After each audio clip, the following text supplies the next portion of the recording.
Out of Aleppo, the evacuation of the defeated finally begins.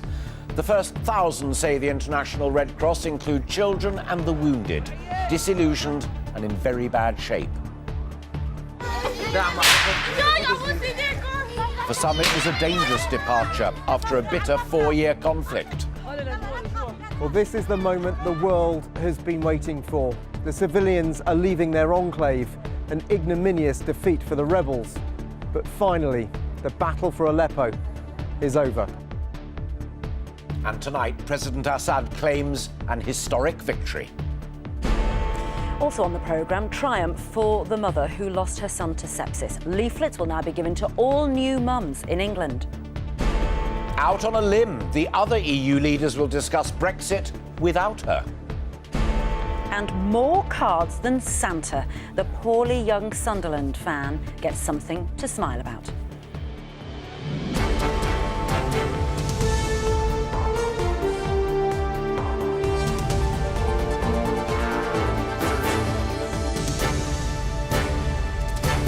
This is the ITV Evening News with Alistair Stewart and Ranveer Singh. Good evening. The losers in the 4-year battle for Aleppo are leaving the shattered eastern enclave in buses and ambulances. The first 1,000, exhausted and in bad shape, included wounded children. More will follow, including fighters who'll regroup in other parts of rebel-held Syria. President Assad, though, called it a liberation and said history was being made. The International Red Cross described the situation inside the city as heartbreaking, but said people were thankful help was finally there. Our correspondent Dan Rivers is in Aleppo and has sent this eyewitness report. After so many false dawns, the siege of Aleppo is over. But even this morning, President Assad's artillery couldn't resist one last go at killing those still trapped.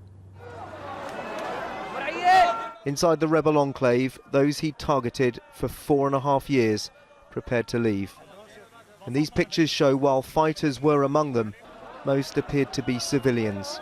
They included women, children, the injured and the vulnerable, all caught up in the catastrophe of this conflict. The scale of the destruction they were leaving was laid bare, as was the enmity with which they now regard those who've besieged them. It's true that we're leaving Aleppo, but once we grow up, we're going to come back and liberate Aleppo. God willing, we're going to come back and liberate Aleppo. Me and all of my brothers, all of us. Outside, the regime buses were lined up and ready. A solitary vehicle carrying a Red Crescent flag emerged from rebel lines. Terms agreed, it was time to end the suffering. The buses threaded their way through the debris to start the evacuation. For 2.5 hours we waited and watched, as did the world, hoping this would not collapse into more fighting as it did yesterday. But smoke billowing from fires set by rebels hinted at a scorched earth policy to deny the regime the use of anything they were leaving behind. It's hard to imagine there was much left to burn. The call to prayer cut through the silence as a tense city held its breath and hoped for peace. Then, the first sign, flashing lights, a convoy of ambulances and buses emerging onto Aleppo's ring road. Well, this is the moment the world has been waiting for. The civilians are leaving their enclave, an ignominious defeat for the rebels. But finally, the battle for Aleppo is over. The occupants of the buses came almost face to face with the men who'd sought to kill them, but they were allowed to leave unhindered. And it didn't take long for President Assad's supporters to start their celebrations. I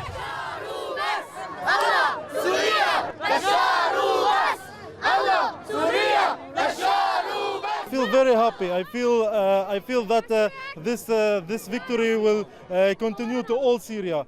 It's a day of great joy. We were waiting for this day minute by minute. We couldn't believe this day would come. I congratulate all the Syrian people.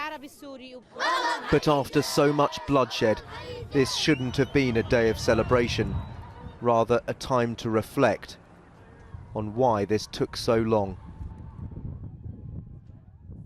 Dan, we've just received some dramatic footage. Tell us just how dangerous this evacuation is. Well, this is just the most incredible and distressing piece of footage filmed by cameraman Mujahed Abu Al-Jud, a freelancer working for ITV News who was in the siege throughout. It shows the most despicable violence on a day when women and children, civilians were being evacuated. Early this morning, before the main convoy, this ambulance was targeted by a gunman. It contained wounded children who were cowering behind a building as one white helmet rescuer was shot dead. 3 others were injured. Whoever carried that out, we don't know who it was, must have known that those people were due to escape. Absolutely deplorable piece of violence shown in that incredible footage. Now, the rebels are saying that are accusing a pro-Iranian militia of carrying this out. I have no way of verifying it, but it goes to the heart of this conflict, of the absolute evil that has been perpetrated on civilians. Dan, as folk at home will see, we've got a bit of break up there, but we're going to stick with this. This is what Assad describes as victory. Yes, he's given his reaction today to the fall of Aleppo. He likened it to a watershed in history. He said it was akin to the birth of Christ, and they had received widespread congratulations on social media. But this isn't over, Alistair. The fight will now turn to Idlib and Idlib province. Many of these rebels will relocate there, and the awful cycle of violence will start up again as the government tries to prosecute this war to its bloody conclusion. Dan Rivers, live in Aleppo. Thank you. A mother whose young son died from sepsis has won her tireless campaign for greater warnings about the deadly condition. Melissa Mead knew little about the illness when her son William died just days after his first birthday. But now, with NHS support, all parents will be told how to spot the danger signs of sepsis, which kills 1,000 children a year, as Sally Lockwood explains. William died just days before Christmas 2 years ago. The news his death from sepsis could have been avoided was unbearable for his parents. And this time of year for them is unbearably hard. But Melissa fought tirelessly to raise awareness, and it's now sparked a nationwide campaign. Well, for the first 6 or 7 months, believe me, I shut the door. And then actually it was about making sure that I still wanted to be William's mum, and I couldn't be. And so I had to find a way to make that love tangible. I don't want anyone else to endure what we are. There are up to 14,000 preventable deaths from sepsis each year in the UK, and Melissa's story is being used to warn parents how to spot the signs.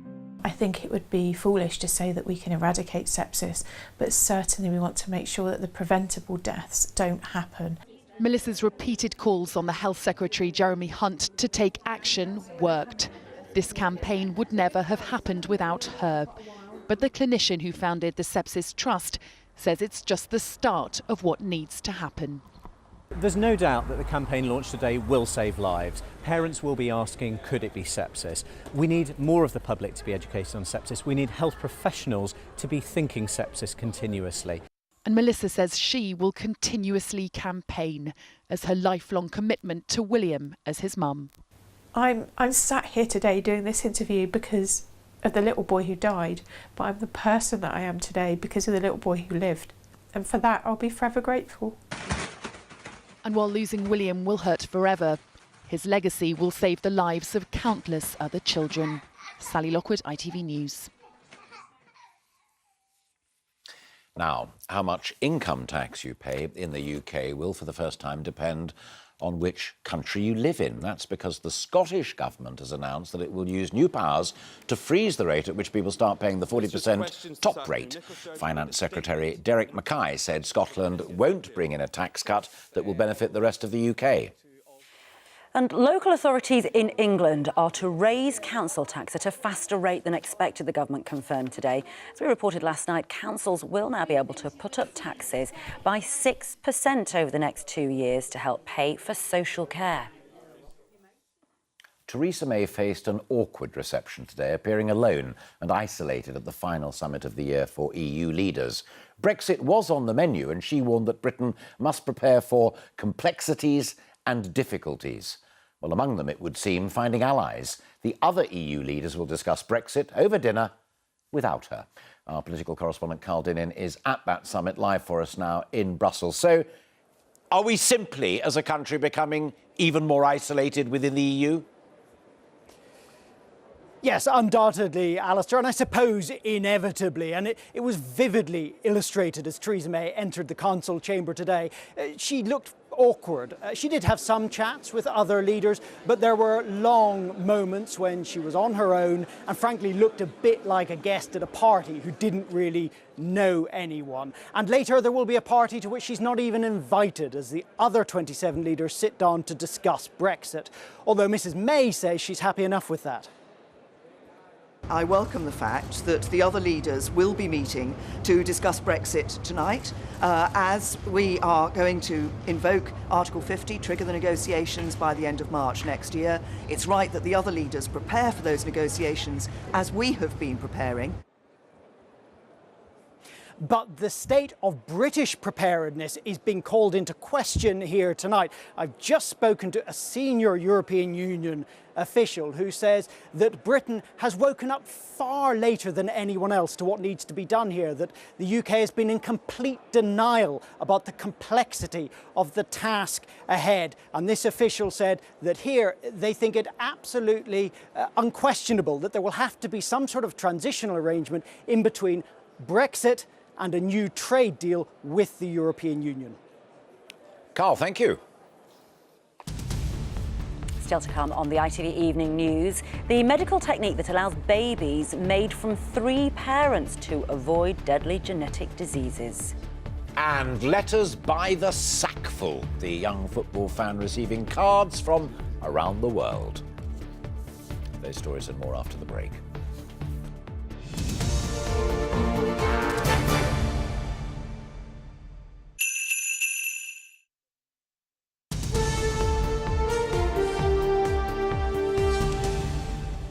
Welcome back. The first 3-parent baby could be born in the UK as early as next year after the fertility regulator gave the controversial technique the go-ahead. The treatment uses a small amount of DNA from a second woman to prevent children being born with devastating genetic disorders. Scientists said it was a momentous decision and hope to treat dozens of women, as our science correspondent Alok Jar now reports. 4 years ago, Hannah Smith's mother was diagnosed with Melas syndrome, a debilitating condition with an array of seemingly unrelated symptoms. Epilepsy, stroke-like episodes, diabetes. Melas syndrome is caused by mutations in the DNA of the mitochondria, the power stations inside body cells. These mutations are passed down from mother to child. Hannah is a carrier and could pass them on to any children she has. Being told that if I was to try for a baby naturally, that they would be unwell or possibly die in infancy was devastating. But today, Britain's fertility regulator, the HFEA, gave the go-ahead to a way for women like Hannah to have healthy children. The mitochondrial transfer technique starts with a mother's fertilised egg with its faulty mitochondria and removes its nuclear DNA. A donor egg from another woman with healthy mitochondria also has its nucleus removed and replaced by the mother's. That's then implanted into the mother from which a normal, healthy baby could be born. Mitochondrial diseases affect 1 in 5,000 people. Scientists here in Newcastle have spent more than a decade developing the technology that's been approved by regulators today. And in that time, they've been working hand in hand with fertility clinics, which means that the technique is ready for use in patients straight away. Scientists who want to use the new technique will need individual approval for each patient from the HFEA. They can greatly reduce the risk of disease to their children but still have a child who's genetically related to them. And I think it's not just for people who are having their own children now, but it's more for women who feel that their daughters won't transmit the disease to their children. The notion that they can break that cycle, I think, is really quite profound. The Newcastle team is ready to make its first applications and hopes to treat up to 25 women a year with NHS funding. Alok Jha, ITV News, Newcastle. Broadcaster 21st Century Fox, owned by Rupert Murdoch, has made a formal bid to take over Sky. Fox will pay almost £12 billion to secure the remaining 61% stake in Sky that it does not already own. But critics claim that Mr Murdoch would have too much influence on UK media. And talks hoping to halt further industrial action on southern trains have ended without a deal being reached. So tomorrow's strike will now go ahead. The wife of a Royal Marine imprisoned for murdering a Taliban fighter has told ITV News that she hopes he will be freed in time for Christmas. Sergeant Alexander Blackman was jailed by a military court 3 years ago. But tomorrow, his case will be heard by the Court of Appeal after new evidence suggested that he was suffering from mental exhaustion at the time. His wife Claire told Paul Davis she hopes his name will finally be cleared. Sergeant Alexander Blackman has already spent 3 Christmases in prison. Tomorrow, judges start a process that could see him home within days. His wife Claire says the signs are optimistic, but she's scared to hope. I sort of daren't think about it. I mean, it would be absolutely fantastic, and in a sense it doesn't matter that it's Christmas, because whatever day of the week it would still be fantastic, but fingers crossed. Alexander Blackman was better known as Marine A during a controversial court-martial that ended with him sentenced to life imprisonment for murdering an enemy prisoner. The incident happened after the British base at Camp Bastion in Helmand Province was attacked by Taliban fighters. Helmet cameras recorded the conversation between Sergeant Blackman and other Royal Marines after he shot and killed a badly wounded Taliban. Yeah, shut off his mortal coil. Nothing you would do to us. I know. Exactly. All right. Obviously this doesn't go anywhere, fellas. Yeah, roger, mate. I've just broken Geneva Convention. Yeah, roger. Thousands of Royal Marines, past and present, protested against the life sentence, and now Sergeant Blackman has been given leave to appeal. Tomorrow, judges here will consider whether new evidence about Sergeant Blackman's mental state during a hugely stressful tour of Afghanistan could have reduced his original sentence from murder to manslaughter. If that is the case, he could be a free man before Christmas. Claire Blackman says mental exhaustion in the face of a constant threat affected her husband's actions.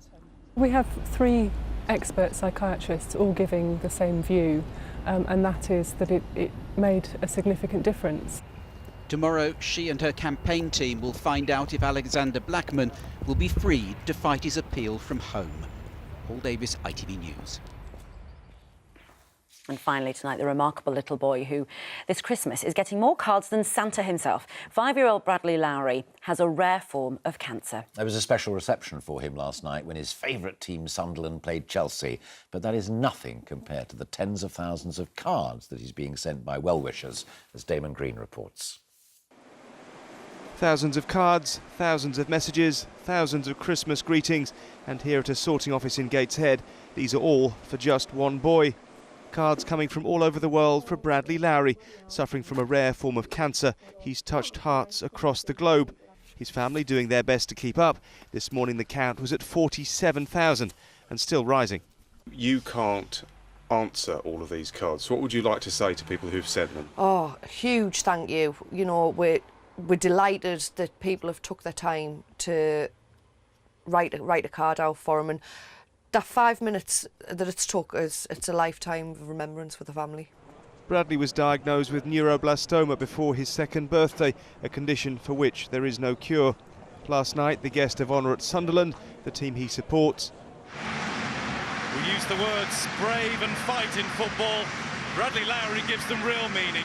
And no shortage of well-wishers at the Stadium of Light. But it's the appeal to send him a card which has caught the imagination. The Team Valley Mail Centre, the biggest in the northeast of England, says he's getting more post than Father Christmas. From last Thursday, we've just seen a huge increase where we are literally dealing with thousands of items on a daily basis coming through the mail centre to Bradley's address. Do you not think I've got enough? This is what it's like day in and day out.